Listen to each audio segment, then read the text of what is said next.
Shalom, selamat malam jemaat Tuhan yang terkasih. Kita berjumpa kembali dalam program Pesta Keluarga yang khusus membahas mengenai pendalaman Alkitab. Dan pada malam hari ini kita sama-sama akan belajar suatu topik yang saya beri judul, apakah Tuhan tidak bisa dilihat oleh manusia, ya? Namun sebelumnya kita akan berdoa terlebih dahulu. Terima kasih Tuhan kalau sampai malam hari ini kami masih terus diberi kesempatan untuk beribadah, terlebih lagi mendengarkan sabda-Mu. Mari Tuhan Roh Kudus urapilah kami yang hadir pada malam hari ini, atau siapapun yang telah mengikuti dan mendengarkan pemberitaan firman-Mu. Biarlah hati dan pikiran kami bisa dicerahkan oleh kebenaran firman-Mu. Dalam nama Tuhan Yesus kami sudah berdoa dan mengucapkan syukur. Mari sama-sama yang siap untuk menerima pemberitaan firman Tuhan. Kita katakan amin. Seringkali ketika kita membaca firman Tuhan, kita merasa ada ayat-ayat yang kelihatannya kontradiksi atau berlawanan, ya. Lalu kita cepat-cepat mengambil kesimpulan pula bahwa firman Tuhan ini tidak benar, tidak sinkron, ya, aneh dan seterusnya.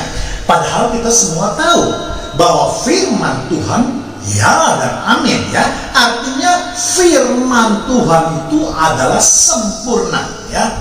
Ingat, firman adalah perkataan Allah, ya. Jadi pastilah segala sesuatu yang keluar dari mulut Allah adalah sempurna, ya. Apalagi kalau firman tersebut dikaitkan dengan Tuhan Yesus yang merupakan sang firman.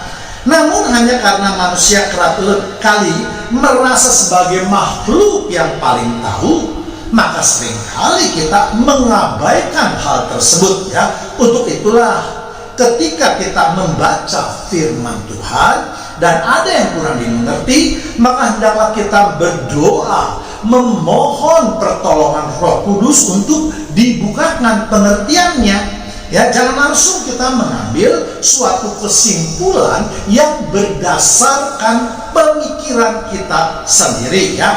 Sebab di dunia ini tidak ada orang yang dapat menafsirkan firman Tuhan dengan sempurna, ya. Hanya Allah saja yang mengetahui dengan tepat akan firman-Nya. Baik, sekarang kita akan melihat beberapa ayat yang menjadi masalah, ya. Keluaran 33 ayat 20. Lagi firman-Nya, engkau tidak tahan memandang wajahku, sebab tidak ada orang yang memandang aku dapat hidup, ya. Alkitab mencatat bahwa tidak ada seorang pun yang sanggup memandang Allah dan dapat hidup. Artinya, kalau ada manusia yang memandang Allah, maka dia akan mati. Mengapa bisa demikian? Penafsiran yang dapat kita lakukan adalah ketika Allah menampakkan diri dalam kemuliaannya, maka akan terpancar sinar yang amat sangat terang. Itulah sinar kemuliaan Allah. Dan manusia adalah makhluk berdosa. Jika mendapatkan terang kemuliaan ini, pastilah akan mati jika tanpa perkenanan Tuhan, ya. Sebab terang itu tidak dapat bercampur dengan gelap, kudus tidak dapat bercampur dengan yang berdosa. Demikian juga pendapat ini dikuatkan di dalam perjanjian baru di 1 Timotius 6 ayat 16. Dialah satu-satunya yang tidak takluk pada maut, bersemayam dalam terang yang tak terhampiri. Seorang pun tidak pernah melihat dia, dan memang manusia tidak dapat melihat dia. Baginya lah hormat dan kemuliaan yang kekal. Amin, ya. Jadi supaya manusia tidak mati, maka Allah tidak menampakkan dirinya kepada manusia. Namun kalau kita membaca di dalam Alkitab, yang terjadi adalah justru sebaliknya, ya. Allah sering bergaul dengan manusia. Misalnya mulai sejak dari penciptaan, di mana Adam yang seringkali ketika sore hari berjalan-jalan dengan Allah di Taman Eden, ya. Henok yang bergaul lebih dari 300 tahun, ya. Atau Musa yang berhadapan muka layaknya berbicara dengan seorang teman. Dan masih banyak lagi ayat-ayat lain kalau kita mau cari dalam Alkitab ya. Keluaran 33 ayat 11a, dan Tuhan berbicara kepada Musa dengan berhadapan muka seperti seorang berbicara kepada temannya. Begitu erat hubungan antara Musa dengan Allah, sehingga Allah berfirman atau Allah memberikan kesaksiannya bahwa mereka berdua itu mempunyai hubungan yang sangat dekat. Artinya kalau kita mempunyai teman yang dekat itu berarti kita banyak mengetahui teman itu ya. Misalnya dia tinggal di mana, rumahnya berbentuk bagaimana, catnya bagaimana, apa kesukaan atau hobinya, apa ketidaksukaannya, dan seterusnya ya. Demikian juga dengan Yakub yang juga berhadapan muka dengan Allah. Bahkan dikatakan Yakub bergumul dengan Allah. Kejadian 32 ayat 30. Yakub menamai tempat itu Peniel, sebab katanya, aku telah melihat Allah berhadapan muka, tetapi nyawaku tertolong. Ya, Yakub mengerti bahwa jika dia melihat muka Allah, maka dia akan mati. Karena sebagai bangsa Israel, dia tentu pernah tahu atau seringkali diceritakan betapa dahsyatnya Allah mereka, terutama mengenai tulah di Mesir, juga peristiwa di Gunung Horeb ya. Demikian juga dengan Musa, Harun, dan juga 70 orang lainnya yang juga pernah melihat Allah. Kejadian 24 ayat 9 sampai 11. Dan naiklah Musa dan Harun, Nadab dan Abihu, dan 70 orang dari tua-tua Israel. 10. Lalu mereka melihat Allah Israel, kakinya berjejak pada sesuatu yang buatannya seperti lantai dari batu nilam, dan yang terangnya seperti langit yang cerah. 11. Tetapi kepada mereka orang Israel itu tidaklah diulurkannya tangannya. Mereka memandang Allah lalu makan dan minum ya. Bahkan mereka tidak hanya melihat Allah, dikatakan Alkitab mencatat bahwa mereka makan dan minum bersama-sama dengan Allah. Dari pemaparan ayat-ayat yang dinyatakan bahwa Allah tidak boleh dilihat, namun Allah juga bergaul dengan manusia. Jelas ini akan menimbulkan interpretasi yang kurang baik, atau bahkan mungkin kontradiksi di dalam pembacaan Alkitab kalau kita tidak dapat memahaminya. Mungkin timbul pertanyaan, mana yang benar? Ya, apakah memang Allah tidak boleh dilihat oleh manusia karena bisa mati, atau boleh dilihat atau bahkan bergaul dengan Allah, itulah kehendak Allah. Dan kalau kita mau mencari di dalam Alkitab, masih banyak sekali ayat-ayat yang menyatakan bahwa Allah berhubungan dengan manusia biasa dan manusia tidak mati. Untuk mendapatkan jawaban yang baik, tentu kita harus mendalami dan memahami ayat-ayat tersebut dengan konteks tentunya ya. Sebab kalau kita hanya membaca secara harfiah saja, jelas itu bertentangan. Dan kita tahu bahwa kita sebagai umat Allah tidak boleh menafsirkan ayat di dalam Alkitab dengan cara yang berlawanan ya. Untuk bisa mengerti semua ayat-ayat tersebut yang baru saja saya baca, kita harus terlebih dahulu memahami konsep Allah Tritunggal ya. Walaupun banyak terdapat kritik maupun perbedaan pendapat, namun perlu saya jelaskan bahwa konsep tersebut adalah nyata ya. Jangan kita terus memperdebatkan suatu istilah, karena istilah adalah suatu kalimat yang hanya membuat kita untuk menjadi lebih mengerti ya.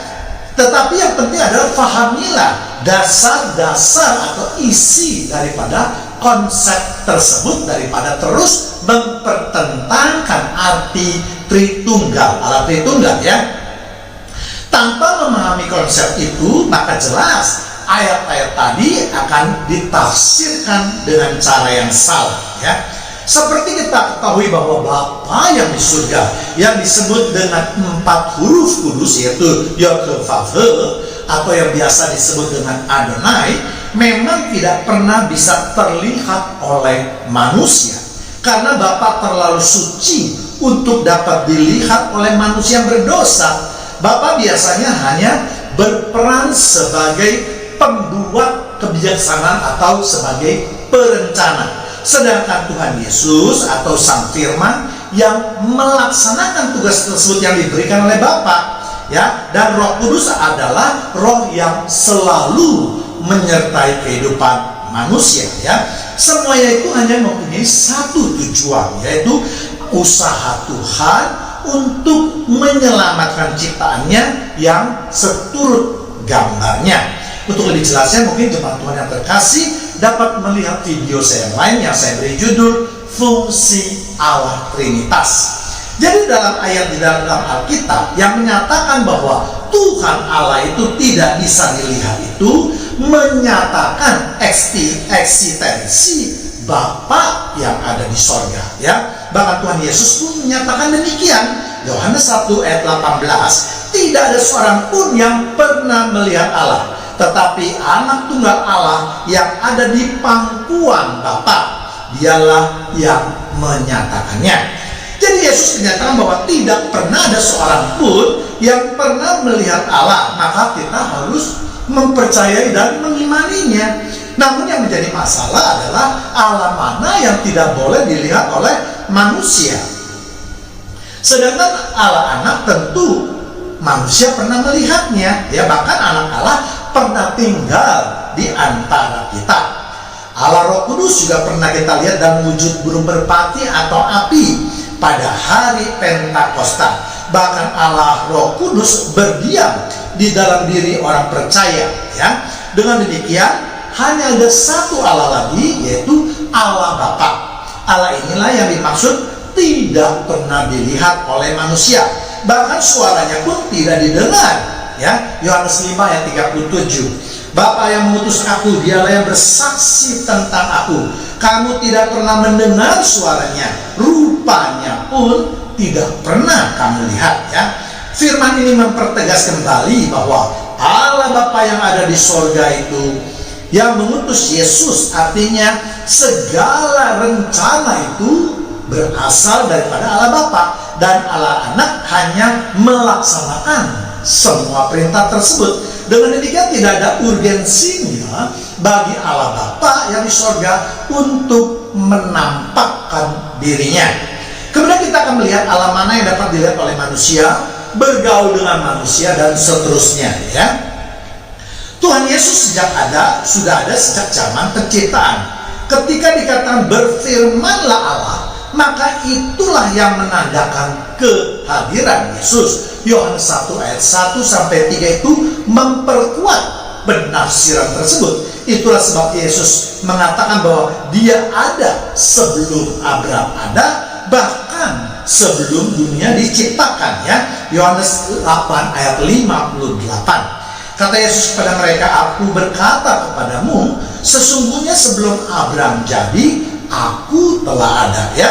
Jadi semua tokoh di dalam Alkitab, terutama di Perjanjian Lama, yang pernah melihat Tuhan, pernah didatangi Tuhan, pernah bergaul dengan Tuhan, semua itu tentu yang dimaksud adalah penjelmaan dari Tuhan Yesus Kristus.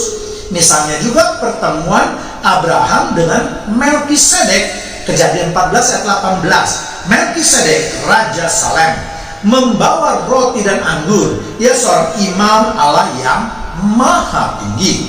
Dikatakan tadi bahwa Melkisedek adalah imam Allah yang maha tinggi. Dia membersihkan atau mengampuni dosa Abraham dengan membawa roti dan anggur. Ini adalah sesuatu di luar daripada kebiasaan pada saat itu. Biasanya korban penghapusan dosa itu dilakukan melalui korban bakaran. Inilah Ekaristi yang pertama. Dan kalau kita lihat di kitab Ibrani, yaitu Ibrani 7 ayat 2 sampai 3. Kepadanya pun Abraham memberikan 10 dari semuanya. Menurut arti namanya Melkisedek adalah pertama-tama Raja Kebenaran dan juga Raja Salem, yaitu Raja Damai Sejahtera. 3. Ia tidak berbapa, ia tidak beribu, tidak bersilsilah, harinya tidak berawal dan hidupnya tidak berkesudahan. Dan karena ia dijadikan sama dengan anak Allah, ia tetap menjadi imam sampai selama-lamanya. Dengan melihat apa yang disampaikan dari ayat yang baru saja kita baca, maka itu telah menjurus pada kehidupan Yesus. Dengan demikian maka kehidupan Melkisedek adalah tipologi atau persamaan dengan kehidupan Yesus. Dengan demikian juga dengan kedatangan 3 malaikat kepada Abraham sebelum mereka hendak memusnahkan kota Sodom dan Gomora. Ya, jelas Tuhan yang berinkarnasi menjadi manusia. Karena dengan Tuhanlah Abraham melakukan negosiasi untuk memohon pengampunan atas pemusnahan kota Sodom dan Gomora. Sebab hanya Tuhanlah yang bisa menghukum dan menerima permohonan penghancuran kedua kota tersebut dari manusia, ya. Demikian juga dengan Musa yang bertemu dengan Allah dan tinggal bersama-sama dengan Allah 40 hari lamanya, yang menerima 10 perintah Allah. Juga itu harus ditafsirkan Musa bertemu dengan Tuhan Yesus. Juga dalam peristiwa Yakub yang bergumul dengan Allah. Jadi semua ayat yang berisi di mana Tuhan bertemu dengan manusia dalam wujud apapun juga, itu harus ditafsirkan sebagai Tuhan Yesus, kecuali semak yang berluka, itu baru Roh Kudus, karena Roh Kudus itu adalah roh api, ya. Sebab kalau ditafsirkan sebagai Allah Bapa, maka itu akan menjadi kontradiksi, ya. Demikianlah pemberitaan firman Tuhan pada malam hari ini, ya. Untuk itu mari kita teguhkan kepala kita juga. Terima kasih Tuhan kalau pada malam hari ini kami terus diberikan pengetahuan mengenai firman-Mu. Biarlah firman yang ditaburkan akan terus menguatkan iman percaya kami, sehingga iman kami tidak akan goyah oleh serangan apapun juga Tuhan, karena Engkau yang menjaga dan melindunginya. Dalam nama Tuhan Yesus Kristus kami sudah berdoa dan mengucapkan syukur, haleluya, amin.